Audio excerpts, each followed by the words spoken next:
This Reacher Season 2 death hit harder than we expected. One of the most impactful episodes of Reacher Season 2 saw the show bid goodbye to cast member Detective Guy Russo, Dominic Lombardozzi. Despite his adversarial relationship with Jack Reacher, Alan Ritchson, throughout his run in Season 2, Detective Russo proved to be a virtuous human being.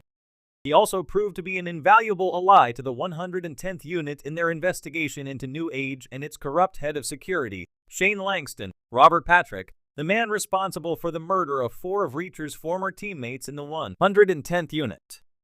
Season 2's 6th episode, New York's Finest, ends on a harrowing note, with Russo giving his life to protect the young daughter of a witness in their investigation. The moment when Russo dies, with Francis Neagley, Maria Sten, comforting him and holding Russo's hand as he bleeds out, stands out as one of the most powerful and emotional moments of Reacher Season 2. Neagley overcomes her issues with haptophobia to comfort Russo in the first season of Reacher. The show introduces the character of Neagley and illustrates that she has a long-standing issue with haptophobia, which is the fear of touching. Neagley refuses to shake hands with other people, and when Neagley and Reacher meet up with an informant at a gentleman's club, Neagley takes matters into her own hands when a sleazy customer refuses to listen to an exotic dancer's pleas regarding no touching. In the Season 2 finale, she doesn't even hug or shake Reacher's hand when they share an emotional farewell at the end. So to have Neagley holding Russo's hand as he dies makes for one of the series' most memorable moments. Neagley hesitates at first before grabbing Russo's outstretched hand.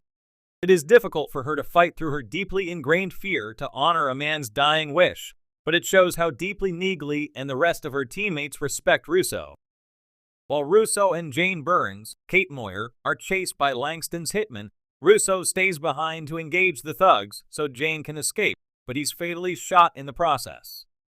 When Neagley reaches Russo, he spends his last words making sure that Jane is safe. The dread of Russo's passing is already an emotional gut punch, but the moment when he offers his hand to Neagley, who returns the gesture, creates a significant breakthrough for Neagley's character and the show as a whole. Molly Beth was a former colleague of Reacher's older brother Joe, who was murdered by the Kleiner Foundation's conspirators. Although never explicitly stated, the show heavily indicated that Molly Beth and Joe were close, likely in a romantic relationship. However, Molly Beth's screen time was brief, and the series never allowed the audience to spend much time with Molly Beth and truly get to know her. Meanwhile, the off-screen murder of Stevenson and his pregnant wife was undoubtedly one of Season 1's darkest and most tragic moments. Like Molly Beth, Stevenson was a minor character in the season and not part of the main character's inner circle. The difference is that Russo was part of the main Season 2 cast and investigation team, which likely lulled the audience into a false sense of security that Russo would make it to the end of the season. Season 2 of Reacher burst onto the screen with the same unrelenting intensity that fans of Lee Child's novels in the first season have come to expect.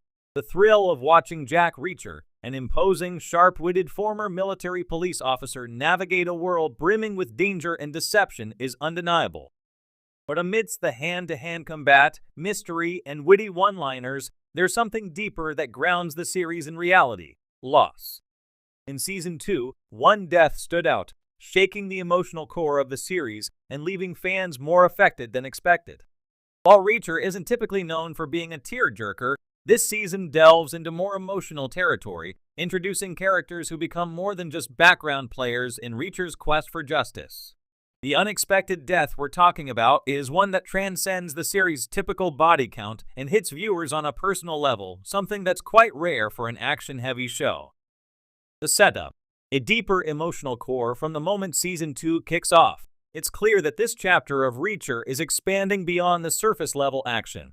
The introduction of new characters, some from Reacher's past and others who quickly become essential to the unfolding plot, adds emotional depth. These characters are layered and compelling, drawing viewers into their stories. Unlike the first season, which leaned heavily on the sharp contrast between Reacher's stoic personality and the chaos surrounding him, Season 2 takes a more personal approach. We see more of Reacher's vulnerabilities, his relationships, and how people close to him are affected by his dangerous lifestyle. With this added depth, the stakes rise. The writers take advantage of these emotional bonds to deliver a gut-punch death that's not just shocking but feels deeply consequential. The death that shook us in Episode 6, the moment that shattered the fandom comes unexpectedly. A key ally, someone who has developed a rapport with Reacher and who serves as a moral compass, meets an untimely demise. The loss isn't just a plot device to move the story forward, it's a turning point for Reacher himself. The character in question, we'll avoid specifics for spoilers' sake, wasn't just another sidekick or throwaway role. They were someone Reacher trusted, someone who represented a rare connection to his humanity. This character's death is brutal, raw, and personal. It's not a heroic sacrifice in the heat of battle or a distant off-screen demise.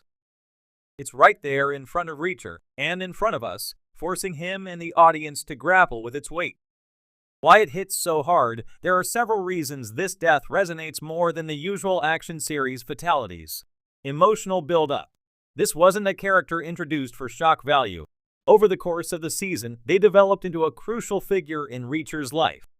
Unlike many TV deaths, where the character feels disposable or predictable, this loss feels earned. By the time it happens, viewers are attached, which makes the impact so much greater. Reacher's reaction. We've come to know Jack Reacher as someone who's largely indifferent to personal loss. He's seen death, destruction, and betrayal, and he rarely lets it rattle him. But this death is different. For perhaps the first time, we see Reacher visibly shaken. His usual stoic demeanor cracks, revealing layers of grief and anger that we haven't seen before. This is a turning point not just for the plot, but for Reacher's character development. Humanizing the unstoppable hero, Reacher is known for being practically invincible. He's stronger, smarter, and more capable than almost anyone he faces. But this season reminds us that even the toughest heroes are vulnerable to loss. By allowing Reacher to experience real emotional pain, the show elevates its storytelling. He's no longer just the unflinching soldier on a mission, he's a man who's lost someone he cared about. The nature of the death. This isn't a grand, heroic death where the character goes out in a blaze of glory. It's sudden, violent, and senseless, which makes it all the more shocking. There's a brutal realism to it that mirrors the chaotic, unpredictable nature of Reacher's world. It's a reminder that, despite his skills, even Reacher can't save everyone. What it means for Season 2. This death isn't just a fleeting moment in Reacher Season 2, it becomes a catalyst for the rest of the season. Reacher's pursuit of justice becomes personal, driven not just by a sense of duty, but by a need for vengeance. The stakes feel higher because the loss feels real.